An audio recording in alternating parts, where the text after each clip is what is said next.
इनको यहाँ रहते हुए 50 से ऊपर वर्ष हो गए। जिनके कब्जे हैं, सरकारी भूमि चाहे बंद भूमि चाहे सरकारी लैंड है, उनको हटाया जाए। गवर्नमेंट ने मतलब कानून निकाला वो बिल्कुल ही गलत है। रेवेन्यू में उसका रिकॉर्ड है, पटा है, और लेकिन उसका मालिकाना हक वो हिमाचल सरकार है। मकान बना दिए हैं कि हमारे नाम किए जाएं, जो लोग जहाँ रहते हैं वो उनके नाम किए जाएं। ये ऐसे हैं जिनके पास जमीन है, कईयों के पास नहीं है, सारा पैसा गवर्नमेंट हमने मतलब वो मकानों पे लगा दिया। जब भी कोई भी पार्टी आती है इसी नाम से हमारे से वोट लेती है, पंचायत क्या पार्टी वाले क्या वोट लेते हैं, फिर हम आपको मालिकाना हक दिलवाएंगे, लेकिन आज तक कोई भी नहीं मिला हमें ऐसा आदमी। कोई भी नियम अधिनियम आम जनता के लिए बनाए जाते हैं और प्रशासन उनको लागू करवाता है।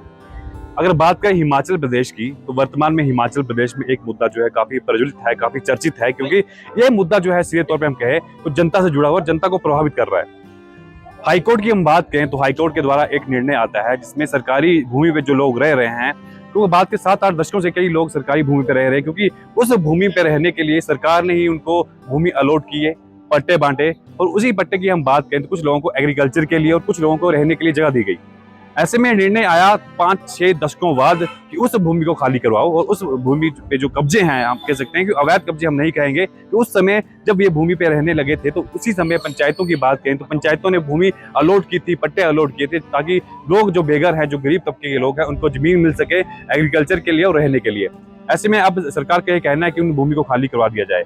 तो इन लोगों का ये कहना है कि हम कहाँ जाएंगे, इतने समय से हम यहाँ पे रह रहे हैं, जो हमने अपनी मेहनत की पूंजी घर बनाने में लगाई है, क्योंकि एक घर बनाने में पूरी जीवन की जो कमाई है, जो जीविका है, वो लग जाती है, और ऐसे में एकदम से उसको खाली करने के लिए कहा दिया जाए तो कहने के प्रभावित लोग होते हैं। इस वक्त धर्मशाला की डगवार पंचायत में हम मौजूद हुए हैं। यहाँ पे हम बात करें तो यहाँ पे जो लोग आज मौजूद हुए हैं, उन लोगों से बात करेंगे, बुजुर्गों से बात करेंगे, महिलाओं से बात करेंगे, युवाओं से बात करेंगे, क्या कुछ विशेष तौर पे उनका इस निर्णय को लेकर कहना है, क्योंकि हम जो हाईकोर्ट का निर्णय है उस पर टिप्पणी नहीं कर सकते, परंतु आम जनता से जानेंगे उनकी क्या मांगे हैं और क्या कुछ विशेष तौर पर उनका कहना है। आप देख रहे होंगे पीछे कितने लोग हैं, ये सब पीड़ित हैं। इनको यहाँ रहते हुए 50 से ऊपर वर्ष हो गए। इनको यहाँ पंचायत से जमीन आवंटित हुई थी, लेकिन किसी कारणवश वो आज तक चढ़ नहीं पाई। रेवेन्यू में उसका रिकॉर्ड है, पटा है, और लेकिन उसका मालिकाना हक वो हिमाचल सरकार है, आज तक हिमाचल सरकार है। और काफ़ी लोग हैं डगवार पंचायत में, मनेड़ पंचायत में, पासू पंचायत में, और इन लोगों को आज तक मालिकाना हक नहीं मिल पाया। इसलिए हमने एक कमेटी का गठन करने की कोशिश की है कि हम एक कमेटी गठन करें और सरकार तक अपनी बात पहुंचाएं। और मैं आपके मीडिया से चैनल से चाहता हूं कि सरकार भी हमारी इस जो जनता जनार्दन है, जो वोट बैंक की है, हमारा रह गया कि हमें आज तक मालिकाना हक न मिले, वो मिले। इसलिए हम इकट्ठे हुए हैं और आगे आने वाले समय में और संघर्ष करेंगे। सड़कों पर उतरना पड़ेगा, उतरेंगे, क्योंकि हमारे घर परिवार, हमारी चौथी पीढ़ी मैंने इसमें रह रही है। और आपको बताऊं कि थोड़े दिन पहले भूकंप आया, झटका लगा, तो लोग के घर जो 40-50 साल हो गए उसको उस पर काम नहीं कर पा रहे हैं, क्योंकि उनको डर है कि हमारे घर चले ना जाएं। तो कहीं ऐसा ना हो कि भूकंप आए ज्यादा जोर से, कई घर गिर जाए और लोग बाहर रहने को मजबूर हो जाए या कुछ मिसहैपनिंग हो जाए। तो इसलिए मैं चाहता हूं कि ये इसके लिए सरकार सोचे। जमीन के बारे में आए ना, गवर्नमेंट ने मतलब कानून निकाला वो बिल्कुल ही गलत है। ये ऐसे हैं जिनके पास जमीन है, कईयों के पास नहीं है, सारा पैसा गवर्नमेंट हमने मतलब वो मकानों पे लगा दिया, तो हम एकदम उठकर कहाँ जाएंगे। तो इसलिए हम चाहते हैं कि हमारे जो मकान है वो हमारे ही रहे। हाँ नहीं, हम सारे अगर एकदम सारे इकट्ठे हो जाए, अपनी समिति बना ले, सारे इकट्ठे होकर चले, तो सरकार को मानना ही पड़ेगा, सरकार को फिर मानना पड़ेगा, है ना। तो हम यही चाहते हैं कि जो हमारे मकान है वो हमारे नाम हो जाए, तब हम आगे तक जाएंगे, हाई कोर्ट तक जाएंगे, लड़ेंगे, मतलब जितना हो सकेगा हम लड़ेंगे। हमारे जो घर है हमें मिलने चाहिए, हमें घर चाहिए, और ये नहीं है, हम गरीब आदमी है, कहाँ जाएंगे, हमारे पास तो और जमीनें भी नहीं है। कितने सालों से रह रहे हैं आपकी जमीन में? ये जमीन तो काफी सालों से है, पर हमें थोड़ा ही टाइम हुआ रहते हुए ना। जी जी। तो हम यही चाहते हैं, हमारी मांग यही है सरकार से कि हमारे जो घर है हमें मिलने चाहिए। हमारे पास और जगह जमीन नहीं है कि हम उठ के कहीं चले जाएं, यही चाहते हैं हम। इस जमीन का जो कानून चला हुआ है ना, इसके विरोध में रैली कर रहे हैं। कितने सालों से अपनी जमीन में? 50 साल। 50 साल हो गया। अब एकदम से अगर ऐसे आता है कहाँ जाएंगे हम, हमारे पास ना कोई दूसरी जमीन है ना कुछ है। फिर जहाँ रह रहे हैं परिवार के साथ, तो उसको उखाड़ देंगे तो कहाँ जाएंगे। सभी की यही मांग है ना कि हमारी जो जमीन है उसको पक्का किया जाए, हमारे नाम किए जाए। कि मैं 1975 से यहाँ पे आया हूँ मिल्क प्लांट के नए स्थापित करने के लिए कि कहाँ स्थापित होना चाहिए। पहले इसकी मार्शी लैंड थी अपना विधानसभा के सामने, अभी भी आप देखते होंगे ना। तो मैंने सारे गांव घूमे 75 में कि कहाँ मिल्क प्लांट लगेगा, तो ये सारी पथराली में बंजर जमीन थी, तो ये गवर्नमेंट लैंड थी। तो मैं ये जगह सेलेक्ट की। मेरे को बहुत समस्याएं आई क्योंकि यहाँ के रिप्रेजेंटेटिव उसको उस वक्त में मानते नहीं थे, लेकिन आखिर में ये प्लांट लगा 10,000 लीटर कैपेसिटी का, और आज यहाँ पे 1,50,000 लीटर कैपेसिटी का प्लांट लग रहा है। यहाँ की जनता भोली भाली है, उनको जो बोले ये अच्छा काम किया पंचायत ने कि ये पथरीली लैंड को लोगों को आवंटित किया। उसके बाद लोगों ने इसको डेवलप किया, जो नहीं कर सकते थे उन्होंने थोड़ा बहुत इसको लोगों को दिया, और सब ने मिलके इस एरिया को बहुत डेवलप किया। आज हमारे डिस्ट्रिक्ट कांगड़ा में यहाँ से कितने ही स्वयं एम्प्लॉयड हैं, खुद उन्होंने अपने सेवा कर रहे हैं।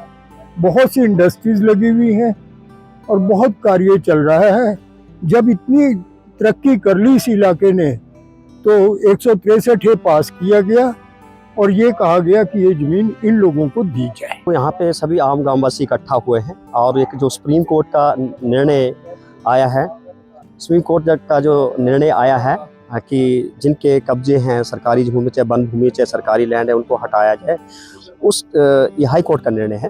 और इसके खिलाफ जो लोग एकत्रित हो रहे हैं, धरना देने की सोच रहे हैं अभी, तो अपनी आवाज़ को बुलंद करने के लिए सभी यहाँ पे लोग इकट्ठा हुए हैं। और आप सभी जानते हैं सभी गरीब लोग हैं और 50 साल पहले इन्होंने, जिनके पास लैंड नहीं है, अपना आशियाना इन्होंने बनाया है। और एकदम से जब आप 50 साल से वहाँ रह रहे हैं, 20-25 साल से रह रहे हैं, अपने खून पसीने की कमाई से अपने घर डाला है, और एकदम से कोर्ट का निर्णय आ जाता है कि इसको खाली करवाया जाए, हटाया जाए, तो सच में दुख की बात है। सरकार को चाहिए था जब ये केस चला था उसके पूरे सकारात्मक रूप से तथ्यों के साथ अपनी बात वो सरकार के कोर्ट के समक्ष रखते, लेकिन सरकार उसमें पूरी तरह विफल हुई है।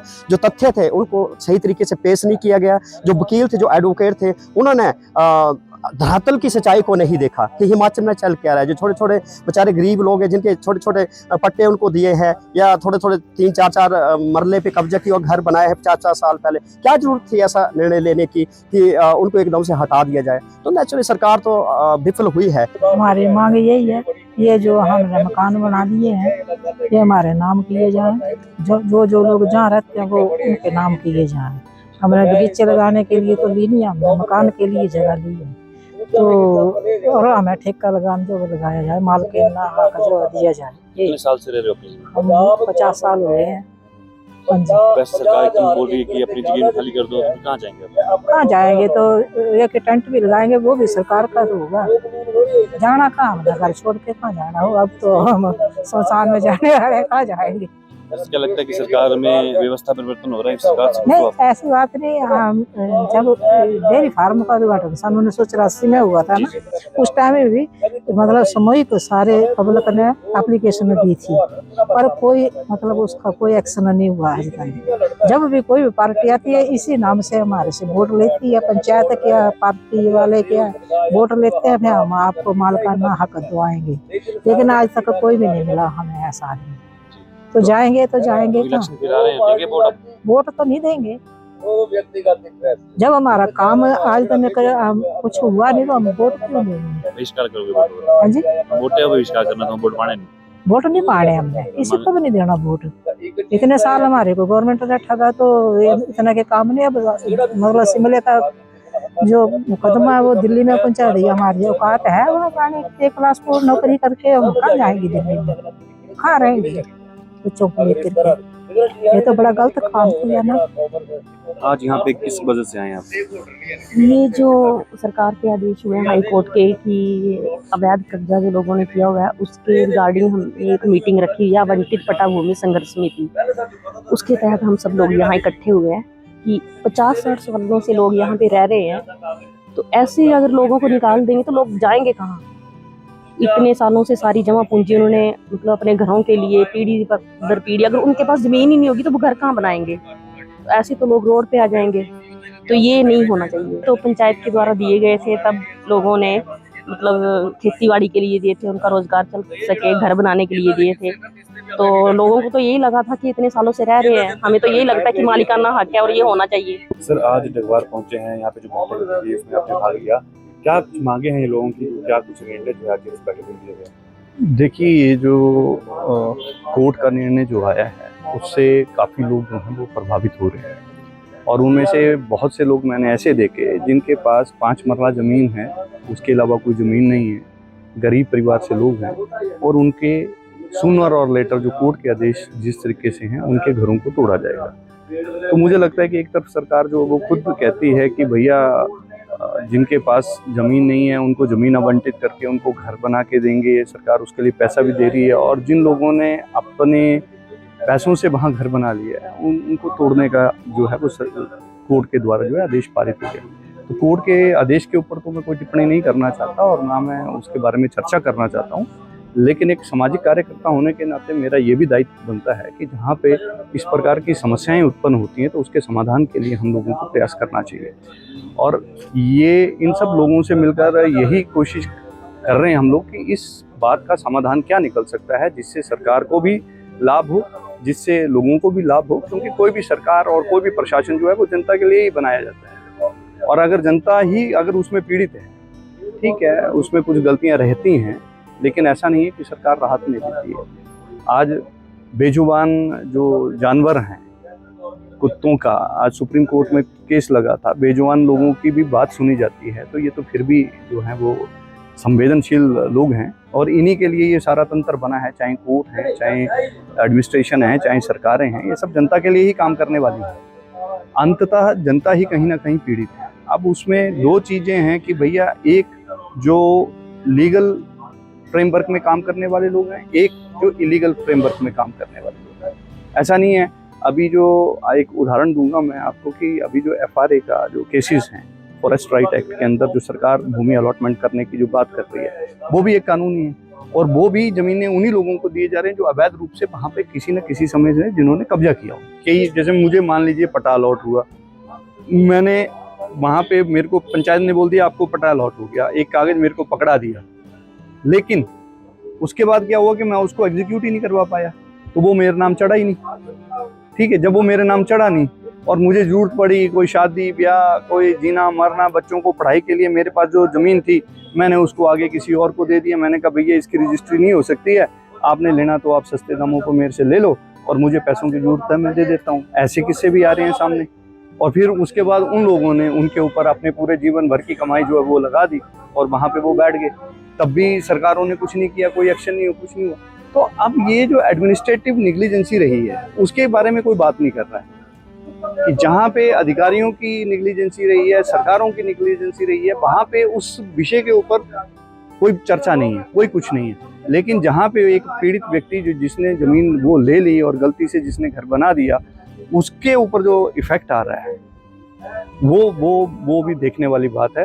ठीक है, वो वायलेटर हो सकता है, मैं मानता हूँ कि वो वायलेटर है, उनको ऐसा नहीं करना चाहिए, ये भी मैं मानता हूँ, लेकिन वो कहीं ना कहीं प्रशासकीय नालायकी के कारण, प्रशासकीय लापरवाही के कारण और प्रशासकीय लोगों की जो जिम्मेवारी थी उन्होंने अपनी जिम्मेवारी का निर्वहन नहीं किया, इसके कारण ये सारी समस्या जो है उत्पन्न हुई।